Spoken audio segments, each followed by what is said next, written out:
Welcome to the Ideal Investor Show. This is the podcast where we help you challenge your mindset and discover where you are.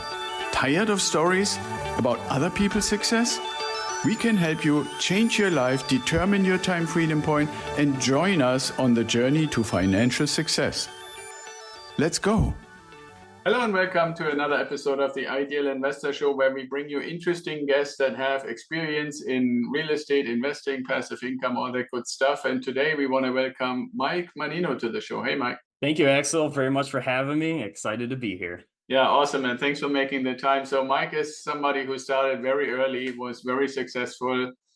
I guess he doesn't really need to do much anymore if he didn't want to. But Mike, tell us a little bit, how did you end up where you are, what you're doing these days, and how did that happen? What it looks like now is I have a fix and flip business up in Michigan. That's where I was born and raised. And I moved down to South Carolina coming up on 2 years now.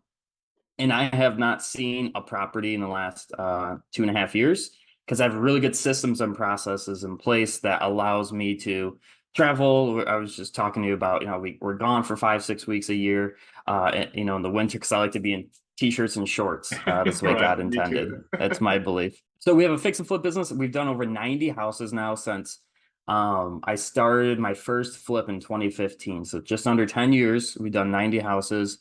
And then in 2020, I started heavily focusing on rentals and buying apartment buildings for that passive income, because flipping is great, but the second you stop flipping, your income stops. So right now we are at 100 apartments, just over 100 apartments that pay us every single month. That's what my businesses look like right now. Okay, that's very cool.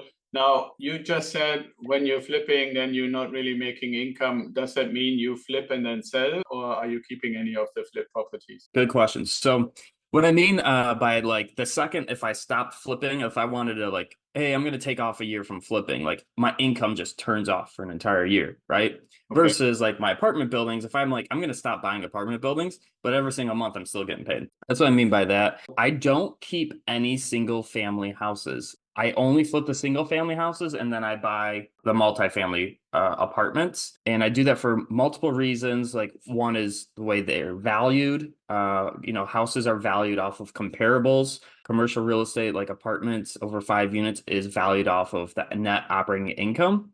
So it's valued based off of your performance as an operator, increasing the revenue and decreasing the expenses, which I like. And then two is scalability. So an example I have is one of my properties is 11 unit and it's 3 different buildings. There's a 3 and then 2 4s. And on the 2 4s, we had to replace the roof on them. They're older, the property's built in the 80s, and we had to replace the roof. Each roof, when we replaced them, was about $12,000 per roof. And each roof housed 4 units. So for basically, what's that math? $3,500 per unit is the cost per roof, versus if I had those 8 units instead of just like 2 buildings, we had 8 houses, and I did each roof, and they're 1,000 square foot houses. Each roof would at least cost me right now $7,500, to $9,500 times 8, right? So instead of me paying $24,000, I would have paid closer to maybe $80,000 for getting the same repairs done, if that makes sense. Yeah, that totally makes sense. Although I think it's a little bit of a tricky example, because that would be kind of like saying you compare that to replacing the roof only over one of the apartments, right? I would hope that your houses, that if you were like, I have single family homes mainly, and for one, I obviously try to buy them with still some good bones, so to speak, including roof and stuff. And now, on that note, with the apartments, because a lot of our audience members keep asking this, and is there a balance between singles or flipping? With your experience from a flipping business, are you improving the apartment buildings that you're buying, or are you looking that they're doing a reasonably good cash flow off the bat, or both? Good question. So I took my experience in flipping and I transition that to multifamily. The way we acquire properties, we buy very discounted properties, usually 40 to 60 cents on the dollar. And Also, I'm not afraid of buying properties that need a total renovation and that are totally vacant because I have that experience. So that's why we can buy really deep discounted properties. So our goal, I love going into a property. That one we're talking about, the 11 unit. We bought it for $365,000 in 2020. We put $200,000 into it. So our total cost is 565. And we did new roofs, windows, LVP flooring, kitchen cabinets, countertops, paint, doors, trim, everything, $200,000 worth. Now that property's worth just over $1 million, and our rents we're now reaching almost $1,200 per month on these 2 bedrooms. And we did a cash out refinance. We got all of our capital back. We still have $500,000 in equity in the property. And now I own a property at 50% loan to value, totally brand new. Roof, windows, Yeah. cabinets, floors, doors, trim, and we don't have any capital into it. And I'm just going to hold it for the long time cash flow for the foreseeable future, probably, for about 20 years. Once it starts needing, some repairs, then we might, sell it then. But my goal is to really buy them and hold them for as long as possible. Okay. So I've kind of two questions about that. The first one would be, if you find a deal like that, would you agree, or can you describe a little bit the importance of the location? Because I would assume if you say we can get 1,200 now that we have everything brand new, refinished, and make it really nice, it's in the state that it was when you bought it, because it's in like a place where you can only go with body armor or stuff like that. You might not make 100%. it, So can you talk a little bit about that? Yes. Very, very good point. So I'm from Michigan, in between Detroit and Flint. Two places I do not invest. I have bought 90 houses. I have never bought a house in Flint or Detroit or a property. Yeah, good for you. It's so funny because so many out of state and out of country investors are very interested in Detroit because of the yield on paper looks so very attractive. Right, exactly. Yeah. A lot of things people forget is, with a $40,000 house in Detroit and Section 8 pays you $1,000 a month, you're getting the 2% rule. That's amazing. That a roof, or, I like to do the windows example. Windows right now are $600 a piece. It doesn't matter if it's in a $40,000 house or it's in a $400,000 house. Yeah. Right. And if someone comes in and, if you had to replace all the windows in a $40,000 house, there's 10 windows, it's going to cost you at least, $66,000. That house is only worth now $41,000, right? It doesn't really go up. Right. That's unfortunate. And with that, usually those types of tenants who are very rough on the properties, like Section 8 and, lower income, and then you're gonna have more busted windows, you're gonna have more drywall repair, and you're just gonna be playing a cat and mouse game. Good question on the area. And something I have people do, go on Google and type in Detroit population on Google, and you will see a map. In 1990, there was over 1 million people in Detroit, and today there's less than 600,000 people in Detroit, half, right? So why would you invest in an area like that? So what you're talking about is very important: location, location, location. When it comes to buying multifamily or commercial, because these are long-term assets. In a flip, you can be in and out in a few months, that's okay. Right. But in these long-term assets, the neighborhood really, really matters. And the biggest thing I look for is population growth. Is this also the state? Is it a blue state or red state? And what that means is, do they favor tenants, or does the government favor owners of the property? So how long is it going to take to evict someone? Someone in California could be a year or two, versus I love buying stuff in the South because it takes 45 days. Well, that's why we have ours in Ohio and Idaho and places. And it's No, okay to live in California. I Just don't buy real estate there. Oh, no, you're right. I mean, the other thing is, I maybe shouldn't say this, but most of our audience know this anyway. I'm really normally not into stocks except for two. I only have two stocks, and one of them is Tesla. And so I'm pretty skeptical that the main employers in Detroit are actually going to be around in 5 or 10 years from now, So I just saw, to add to that, in 2022, Detroit or GM was the first time they were not the #1 car sales in America. Right. Since 1938, whenever it was, in almost 100 years, the first time. I do believe the big three, they are shrinking because you have the Teslas, you have, Chinese companies that are growing and gaining popularity as more competition. And that's the thing too. And you want to look at population growth and then also business growth that we're talking about it. Like here in South Carolina, we have in an hour and a half radius of where I live. It's funny, I left the Motor City and there's a Volkswagen battery plant going into Blythewood, South Carolina. We have BMW right outside of Greenville, South Carolina, is putting in a new plant there as well. So we have businesses coming in and putting in new infrastructure and growth, and you see how many jobs it adds versus maybe the Midwest in whole. I don't know. You got to look, Ohio, Michigan, those are more dying states as well. And you can look at the population growth. In Michigan in 2022, we had negative 10,000 population growth, whereas in North Carolina, we had 100,000 plus population growth. South Carolina, 80,000. Tennessee, we had 60,000, and Kentucky, 12,500 Yeah, population absolutely. growth. I always look for the same, either growth or at least relatively stable over time. We don't want to turn this into a discussion, but it's kind of interesting. So yeah, I'm totally with you. Now, the other thing I said earlier, two questions. When you said, okay, we bought this apartment complex with the 11 units for around 300 and then put 200 in, would it be fair, or can you describe a little bit how you basically take money that you make from flipping and then make it available for those investments? For the first many properties, we never raised capital. We just, me and my partner, we both have businesses and we put our active income, so like my fix and flip income, into buying these apartments.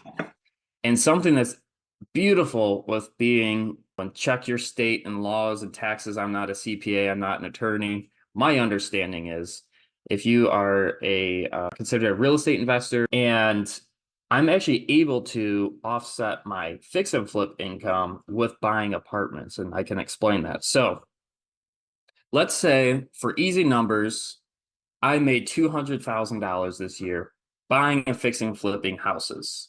And that's my profit. Then I go buy an apartment building for $1 million.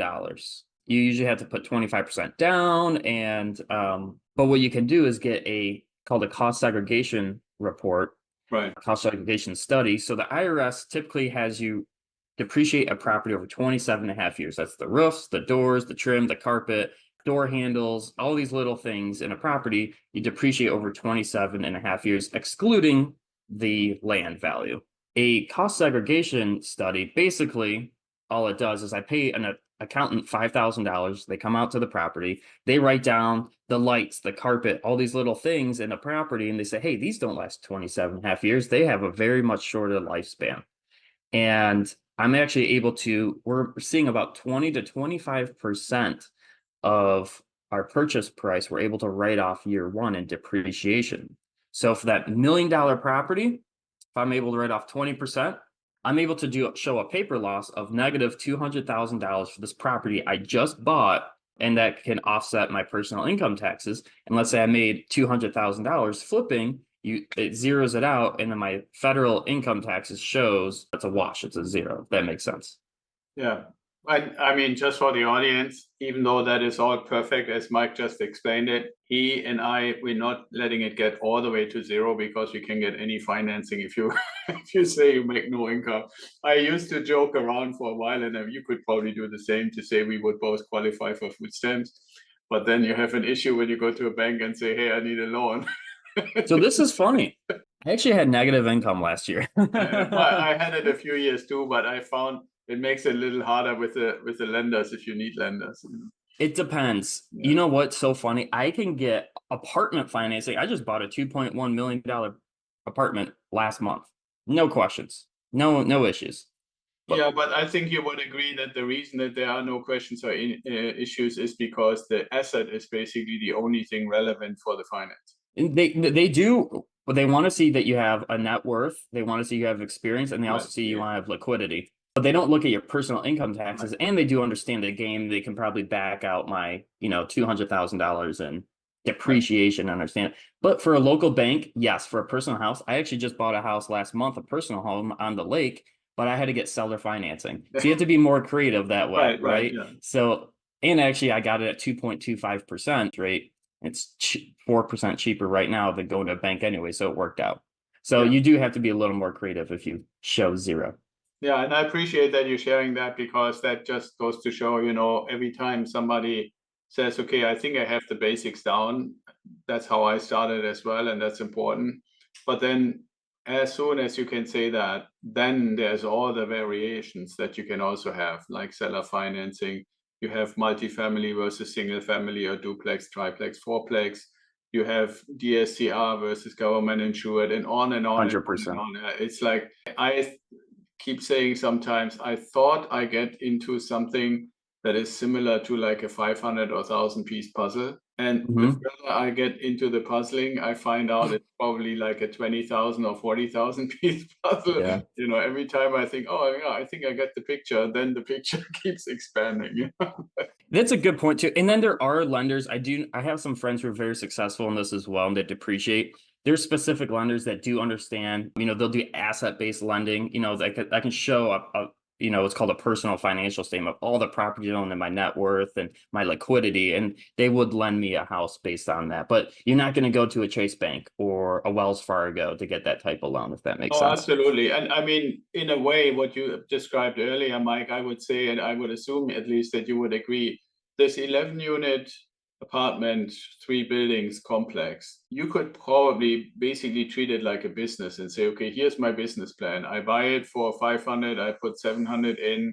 The after repair value is at least 1 million or 1,200,000 or something like that. And here's how we're going to make it. You could have some fancy CAD guy make you pretty pictures and stuff like that, and basically present it like a business plan. And then it's more almost a little bit along the lines of, okay, now I want to have a venture capitalist type of person.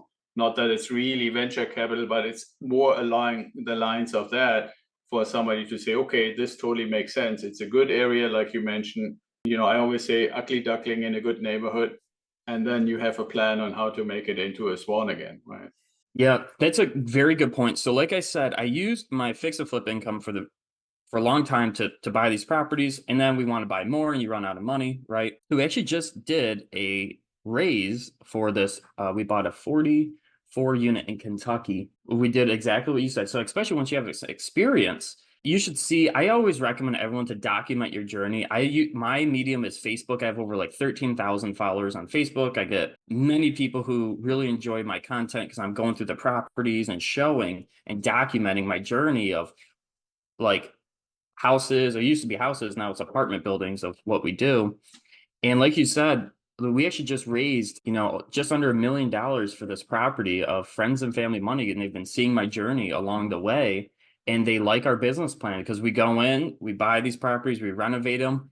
Our goal is to get our money back in 2 years and then stay in the deal on the refinance, and then just hold these properties for the long-term cash flow and wealth appreciation. And that resonates with a lot of people. So we've actually been doing that for the last few deals, is working with people who want to invest in real estate, but being on the passive side. That's a good Yeah. point. And so that's a perfect segue, because I was getting ready to ask you about the Wealth Builders Group. Is that basically the main part, or can people also get into that if they want to be investing directly? Yeah, so that's called, the Real Estate Wealth Builders Group is a free Facebook group we have. If you go to rewbuilders.com, it stands for Real Estate Wealth Builders. I have a resources tab if you want to learn how to flip houses. I show a free video how I made $55,000 flipping a house. And there's another tab for our free Facebook group. We have over 1,300 members inside of there. We started this less than a year ago.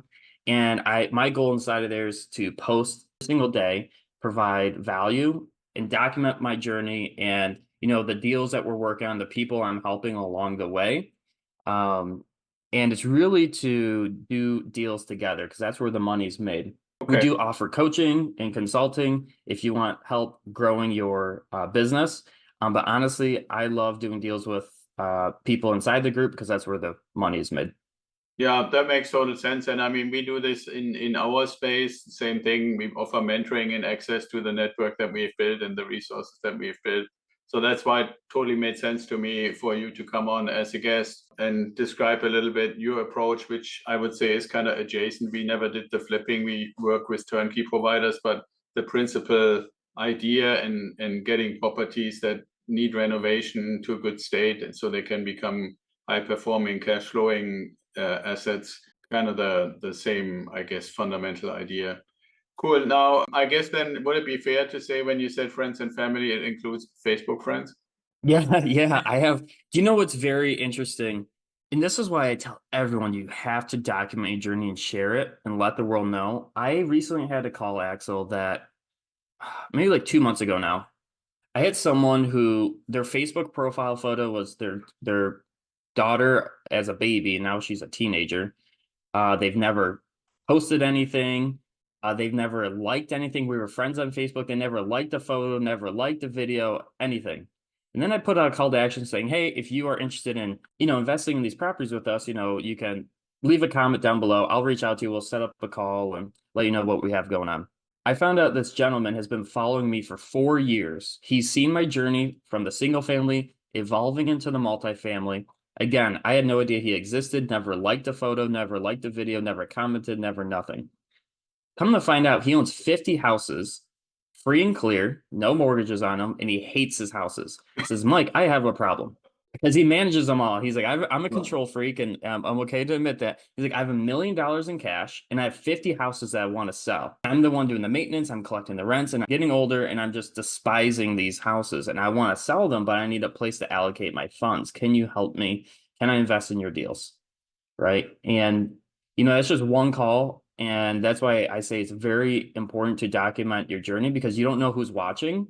And then now we're able to help him achieve his goals because he wants to travel more and spend time with his kids and not have to play property manager as much anymore.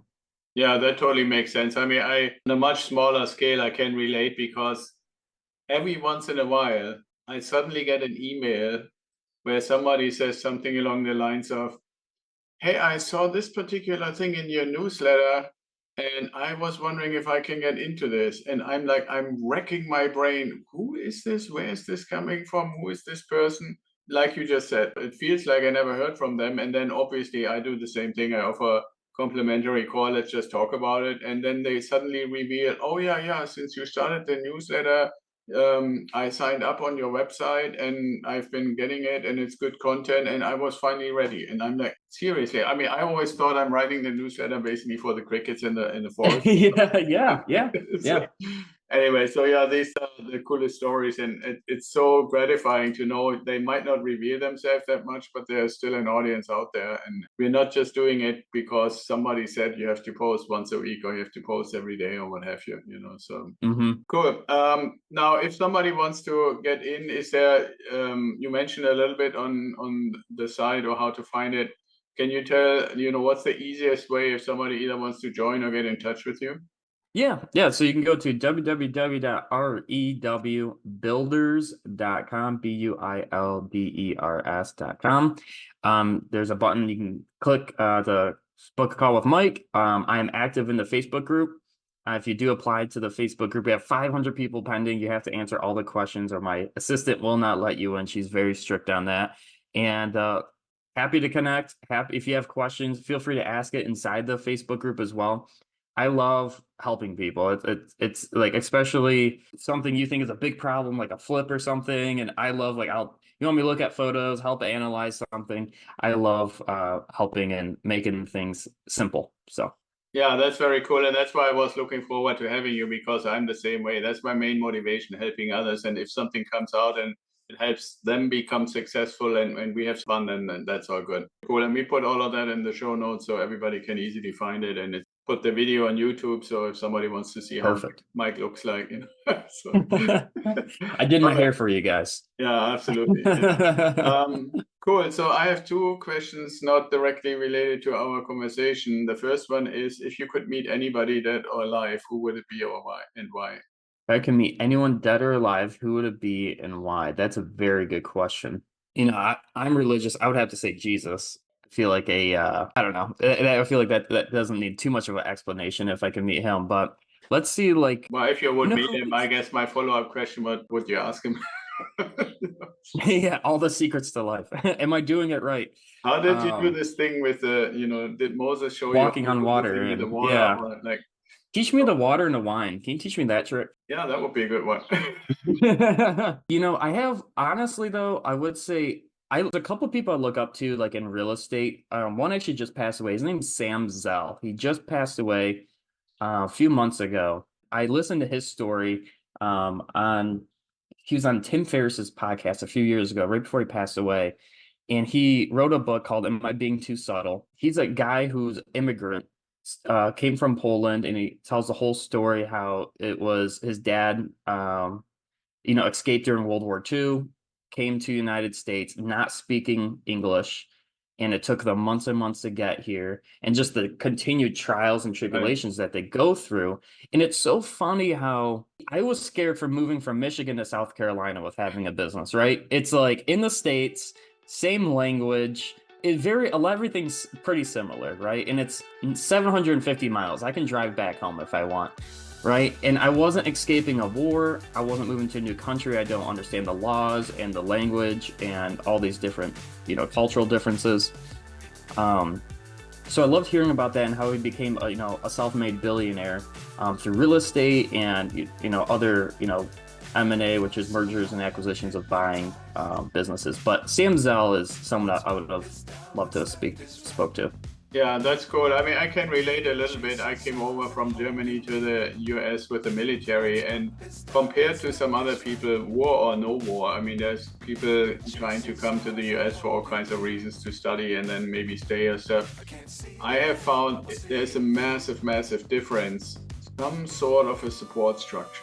Like for example, the military is obviously more caretaking besides the job that you do. When I started, I was replacing another guy who had done the job that I was coming to do, but the military made sure there's a little bit of overlap so he and his wife could show us around and stuff. And then my second assignment was in an installation where I was responsible to actually really develop military operations for a larger German contingent. So as soon as we started, there were people that spoke German again and stuff, right? So military is, I think, a little different than just being thrown like from a plane into a country and say, hey, swim or die, something like that. So it's pretty cool. But I mean, on the other hand, it also humbles you a little bit. I think it is a super good education to have lived in two cultures with different languages and totally different ways to do things. And I have to say, there is one little anecdote before we close. I was doing my work mainly in New Mexico and in California. And then I got a contract in my consulting business with the U.S. Army Helicopter Training Center in Dothan, Alabama. And they gave me the contract because I had an aviation background from the Air Force, so that all makes sense. And my wife says to me when I'm leaving for the airport, she says, and make sure that you eat healthy. And so I get to Dothan, Alabama in the late afternoon with my rental car, and I'm like, okay, let's see if there's anything I can find, right? And there was no single fried, double fried, triple fried, Chinese MSD all over the place. I drove up and down 2 or 3 times, and I called my wife and said, either I go in the store and buy a salad, or I'm not going to eat here because healthy is impossible. So I literally thought I went to a different country that just didn't have the same stuff like California. It just didn't exist, literally. Yeah, there's no smoothie shops, nothing like that. No green juice or any kind of like organic and stuff. And I had actually admittedly a hard time the first few days, especially at Dothan. The people on the base were constantly talking about LA. And I'm like, what the hell, like I'm in Alabama, what do they mean? And it actually means lower Alabama, not LA. What are they talking about? LA is like thousands of miles. Yeah, it was. Yeah, what we do in LA was always what they were. Yeah, and you're like, you go to LA all the time? What? This is weird. Well, for me, the funny thing is, I was like, are there any good food places? And they said, oh yeah, all over LA and stuff. Like, I'm like, what the? All right. Funny. So I want to thank you for your time and sharing a bit of your wisdom, and maybe we can do it again. Sounds good. Looking forward to it. All right. Thank you.